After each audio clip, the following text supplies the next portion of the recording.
안녕하세요. 코인 알려주는 남자입니다. 비트코인 가격은 변동성을 보이다가 현재는 70K 초중반대에 위치하고 있습니다. 오늘 영상에서는 블랙록이 RWA, 즉 실물 자산을 토큰화하는 거에 대해서 사람들에게 이슈몰이를 시작을 했고, 진짜 이유가 무엇인지, 어떤 부분을 의도하고 있는지 우리가 봐야 되는 건 무엇인지에 대해서 전체적으로 살펴보겠습니다. 또 코인 시장에 여러 가지 중요한 신호와 바라보고 있는 코인 시장이 메가 불장이 올 수밖에 없는 이유, 절대 망할 수 없는 이유에 대해서 다뤄보도록 하겠습니다. 먼저 선물 첨상 협상으로 봤을 때 69K 라인과 70K 초반대를 횡보하고 있는 비트코인인데요. 이 횡보가 조금 길어지면서 위로는 72K 라인에 강한 숏 포지션이 구축이 되고 있고요. 이 숏 포지션 같은 경우는 선물뿐만이 아니고 현물에도 매도벽이 형성이 되어 있기 때문에 이 72K 라인 전고점이죠. 이 라인대에 어떻게 되는지를 봐야 될 것 같고, 아래로는 69K부터 밑에 65K까지 두껍게 이 롱 포지션이 점점 더 많이 구축이 되고 있는 걸 확인을 할 수 있습니다. 그런 와중에 여러분들도 많이 느끼실 텐데, 비트코인과 알트코인, 코인 시장 전체적으로 뭔가 조용하다라는 느낌을 받으실 거예요. 느낌이 실제로 보게 되면은 볼륨량 자체가 지난번에 조정 이후에 굉장히 많이 조용해진 모습,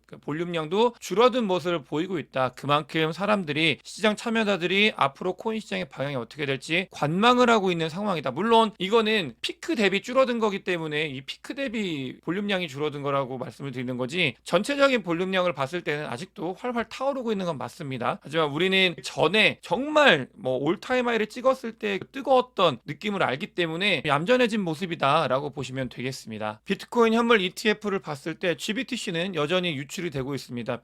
비트코인 현물 ETF가 승인이 되고 거래대가 되면서 놀라운 사실은 GBTC는 단 하루도 제외하지 않고 모두 마이너스 유출만 있었던 걸 확인을 할 수 있습니다. 너무나 놀라운 일이죠. 다른 9개가 이 GBTC를 모두 흡수하고도 부족해서 최근에는 순유출이 발생을 했는데, 어찌됐든 간에 이 GBTC의 유출 같은 경우는 다시 줄어들고 있는 이 추세를 보이고 있다. 이 추세가 있었을 때 비트코인이나 코인 시장이 큰 폭의 상승이 있었던 걸 여러분들도 기억하실 겁니다. 그렇게 점점 추세가 다시 줄어들고 있는 모습을 보이고 있다는 걸 확인을 할 수 있고요. 또 특징적으로 비트코인 현물 ETF에 있어서 어제 온체인상에 여러 가지 신호가 발생을 해가지고 하락을 할 거다라는 이야기가 있었는데, 그걸 변동성을 막았던 게 여러분들 요걸 중요하게 봐야 됩니다. 피델리티입니다. 피델리티가 요 며칠 사이에 엄청난 순유입을 보여주고 있어요. 과거와는 다르죠. 데이터로 봤을 때 이 피델리티가 엄청난 순유입을 보여주고 있다는 거는 두 가지의 의미가 있습니다. 첫 번째로는 블랙록이 너무나 잘하고 있잖아요.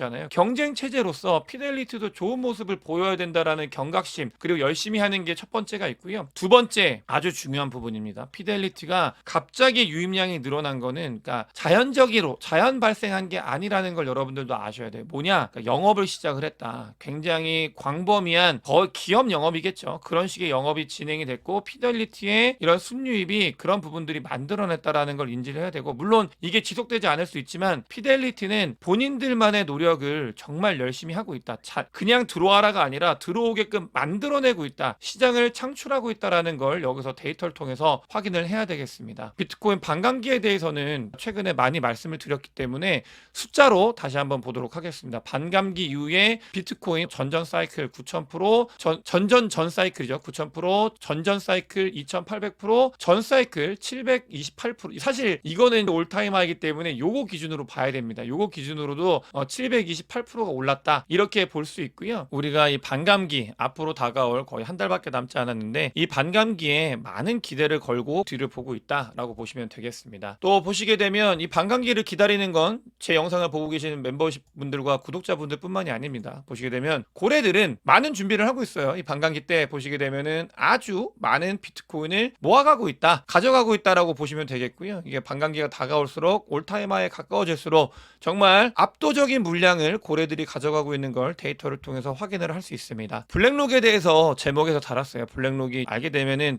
불편한 진실인데, 이런 부분들을 마냥 환영할 건 아니거든요. 근데 뭐냐면, 자, 블랙록 보시게 되면 비트코인 현물 ETF를 승인시킨 주역이죠. 승인시킨 이유가 분명히 있을 텐데, 블랙록은 크립토 관련되어 있는 회사들의 대주주이기도 합니다. 마이크로 스트래티지뿐만이 아니라 코인베이스, 그다음에 서클사에도 직접 투자하고, 서클사에는 USDC를 만드는 회사죠. 그런 곳에 직접 투자 하면서 이 블랙록은 아주 오래 전부터 코인 시장을 점령하기 위한 준비를 차곡차곡 했습니다. 결정판이 비트코인 현물 ETF였는데 사실은 ETF를 넘어가지고 한 가지 더 가고 있습니다. 아예 모든 크립토 월드 에셋이 아니라 전 세계에 있는 자산, 실물 자산을 쪼개서 이 크립토 자산으로 넘기게 하는 토큰화 과정을 거치려고 하고 있습니다. 이거를 쉽게 해서 RWA라고 하는데, RWA 많은 사람들이 이야기는 부동산이라고 생각을 하는데 그게 아니라 전 세계에 있는 실물 자산, 뭐 채권, 펀드, 주식, 부동산, 자동차, 모든 것들, 이런 것들을 다 유동화해가지고, 유동화라는 게 원래 있는 개념이긴 한데요, 그게 아니라 이 토큰화 시켜서 이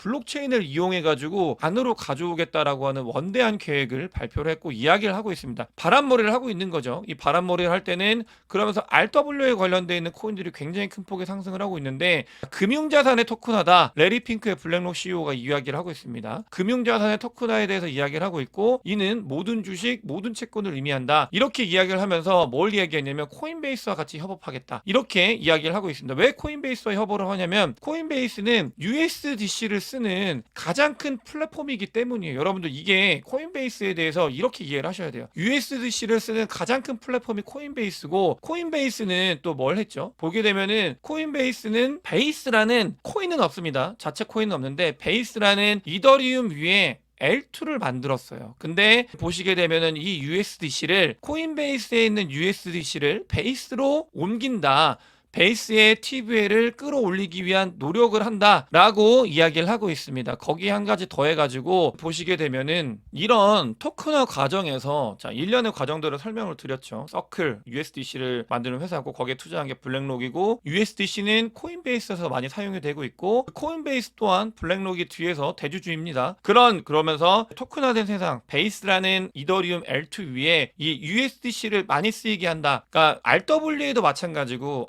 그러니까 비트코인 현물 ETF도 마찬가지고, 가장 중요한 거는 위에 쓰이는 스테이블 코인이라는 이야기를 자주 드렸어요. 이 스테이블 코인이 아주 중요한데, 그래서 스테이블 코인 전쟁이라는 영상도 찍어가지고 별도로 안내를 드렸잖아요. 그 영상 이후에 이 스테이블 코인에 대해서 중요하게 이야기하시는 분들이 많이 늘어났는데, 어찌됐든 간에 이 스테이블은 너무나 중요한 거고요. USDC의 범위가 계속해서 확대가 되고 있고, 실제로 USDC는 TVL이 아주 많이 늘어나고 있습니다. 그런 과정에서 이 아주 큰 그림, 블랙록이 그리고 있는 이런 그림에 있어서 USDC의 중요성이 더 강조가 되고 있고요. 이렇기 때문에 토큰화된 실물 자산을 토큰화할 때도 이 스테이블 코인이 매우 중요해지는데, 작업을 블랙록이 진행을 하고 있다. RWA 메타가 굉장히 뜨고 있고 각광을 받고 있지만 실질적으로 수혜를 보는 건 코인이 아닙니다, 여러분들. 이거는 명확해요. 이거를 RWA에 대해서 정말 제대로, RWA가 과거에는 STO라고 불렸는데 제대로 이해를 한다고 하면, 물론 RWA 코인들이 밈이기 때문에 모릅니다. RWA 메타에 묶여있다라는 것만으로도 올리는 것 같아요. AI 코인들이 오르는 것과 같은 논리로 그냥 올라가는데, 그러니까 실질적으로 봤을 때 근본, 이 펀더멘탈 쪽으로 봤을 때는 스테이블 코인이 가장 중요한 거예요. 그래서 그 작업을 블랙록은 진행을 하고 있고요. 이게 왜 불편하냐면, 보시게 되면은 미국에서 같이 도와주고 있죠. 블랙록이 이런 작업을 진행을 할 때, 그러니까 뭐 우연치 않지 않습니다. 보시게 되면은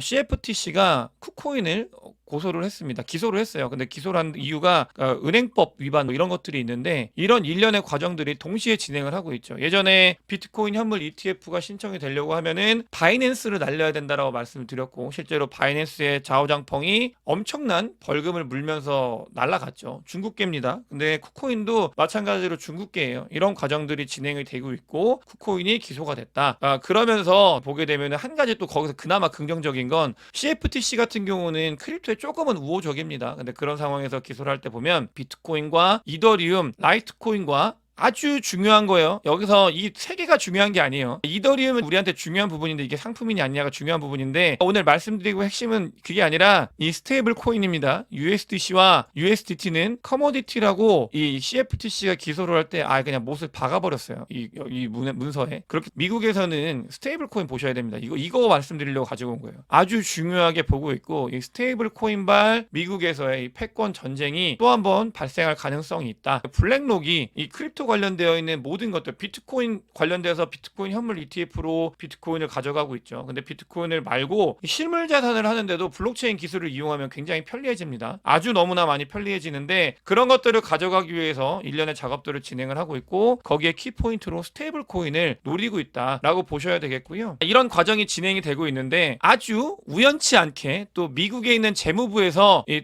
토큰화된 펀드, 이 자산에 대해서 가이드 보고서를 냈습니다. 미국과 영국은 한 몸이죠. 동시에 많은 것들이 진행이 되고 있고 아마 아주 오래 뒤에 한국에서도 이거 관련돼서 부랴부랴 이야기가 나올 겁니다. 준비는 하고 있는데 또 갑자기 잠잠해졌죠. 그래서 얘기가 나올 거예요. 그렇게 세계가 움직이고 있다라는 거를 보셔야 되고 여기서 한 가지 더 봐야 되는 게 베이스 위에 USDC를 확대를 시키는데 서클 USDC를 만드는 회사가 솔라나 메인넷의 CCTF를 출시를 했습니다. 이 과정에서 이더리움과 아비트럼, 베이스와 솔라나가 다 크로스체인 전송이 가능해졌다라고 보시면 되겠고 솔라나가 얼마나 미국에 있는 기관들과 기업들 그다음에 뒤에 있는 뒷배의 세력들을 관심 있게 보고 있는지 여기서 우리는 확인을 할 수 있습니다. 이런 부분들 중요하기 때문에 아셔야 되고요. 비트코인은 올타임 하이를 찍고 나서 분배가 많이 이루어지고 있습니다. 늘 말씀드리지만 숏텀 홀더뿐만이 아니라 롱텀 홀더가 던지고 있다. 이런 부분들에 대해서 말씀을 드렸고요. 조정이 오고 있다. 롱텀 홀더, 숏텀 홀더 모두 수익 실현을 하고 있는 모습을 보이고 있고요. 근데 중요한 거는 수익 실현 이후에 비트코인이 하락을 했을 때 늘 말씀을 드려요. 고래들은 축적을 해가고 있다. 그런 것들이 온체인 데이터 상으로 너무나 드러나고 있고 오늘 여러분들께 많은 정보를 드리고 있는데 한 가지 더 말씀을 드리고 싶은 게 뭐냐면 온체인 데이터 상으로 조금 유의미한 변화가 생겼습니다. 오래된 코인들이 돌기 시작했어요. 오래된 코인들이 돈다는 거는 여러 가지 증거를 통해서 확인을 할 수 있는데 첫 번째로 코인의 가격이 내려가고 있습니다. 아주 많이 내려가고 있는데 이건 뭐냐면 그러니까 5년, 10년 된 코인들이 돌기 시작하면서 그러니까 움직이고 있는 가격들이 낮아지고 있는 것과 같고요. 또 보시게 되면은 10년 전에 채굴한 비트코인이 2,000개가 OTC 거래가 일어났다고 합니다. 오래된 코인들이 움직이고 있고 오래된 코인이 움직이는 거는 불장 때 자주 있는 일이긴 하거든요. 이 변동성이 생길 수 있는 부분이 있습니다. 그 뒤에 추가 상승 이런 것들을 우리가 기대는 하고 있지만 오래된 코인이 움직인다라는 거는 늘 항상 긍정적인 것만은 아니긴 해요. 뭔가 조정이나 이런 부분들에 대해서 늘 있어 왔어요. 보시게 되면은 자료 보시면 오래된 코인이 움직이면 늘 조정이 있었습니다. 물론 그 뒤에 더 큰 상승이 있었지만 조정이 있어 왔다. 우리가 이런 부분들 조정이 있고 그 뒤에 상승이 있는 거죠. 그러니까 조정이 같은 걸 다 의미를 하고 있는 거예요. 오래된 코인이 움직이면서 던져지고 있고 그러면서 조정이 지속이 되고 있고 우리가 조금씩 아팠던 부분들 그런 것들이 다 이유가 있는 그런 상황이고요. 그럼에도 제목에 달아놨던 자신 있게 코인은 절대 망할 수 없다라고 말씀을 드렸던 수많은 이유들이 있지만 저는 이거에 아주 강 베팅을 하고 있습니다. 어떤 부분이냐면 베이비 부모 세대가 굉장히 클래식하고 뭔가 변화에 대해서 베이비 부모 세대는 나이가 있으신 분들이잖아요. 변화에 대해서 두려워하고 또 기관을 믿는 이런 선호하는 굉장히 돈이 많으신 분들입니다. 근데 두 가지가 있는데 첫 번째로는 비트코인 현물 ETF가 승인이 되면서 이 분들이 편안해지신 거예요. 개안이 됐다고 해야 되나? 그래서 비트코인 현물 ETF를 자산군으로 삼는데 비트코인 현물 ETF가 큰 역할을 할 거고요. 두 번째로는 베이비 부모 세대가 은퇴를 하면은 돈들이 그러니까 다음 세대로 전달이 되잖아요. 근데 그 다음 세대 전달이 되면은 비트코인 현물 ETF가 있기 때문에 다음 세대는 비트코인과 코인 시장들에 더 친화적인 미국은 훨씬 우리나라보다 친화적입니다. 엄청나게 친화적이에요. 네, 그런 사람들이 자산을 가져갈 수 있는 나이대가 온다. 저는 여러 가지 지표들, 산업의 발달하는 모습들 이런 것들뿐만이 아니라 돈의 흐름 이런 걸 봐도 절대 코인 시장은 망할 수 없다. 그리고 엄청나게 중요합니다, 여러분들. 이 돈의 흐름, 부의 움직임은 너무나 중요한 이 전체적인 시장 자체의 변화이기 때문에 여러분들께서도 이 부분에 대해서 꼭 아셔야 되겠고요.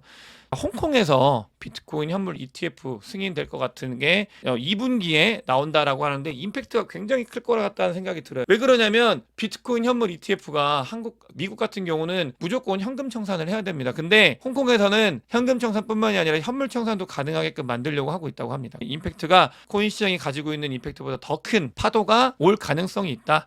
큰 돈이 올 가능성이 있다라는 걸 여러분들께서도 아셔야 되겠고요. 마지막으로 코인베이스의 자산들이 비트코인이 코인베이스에서 많이 빠져나가고 있다고 하고 있습니다. 코인베이스에서 많이 빠져나가고 있다는 거는 불장 초입에 늘 있어왔던 일이기 때문에 우리가 어디에 있는지 이 온체인 데이터를 통해서 제 영상을 통해서 여러분들께서도 충분히 이해하셨을 거라 생각을 합니다. 오늘 영상이 도움이 되셨으면 구독과 좋아요, 많은 공유, 댓글, 제 멤버십에 큰 관심 부탁드리겠습니다. 영상 봐주셔서 대단히 감사합니다.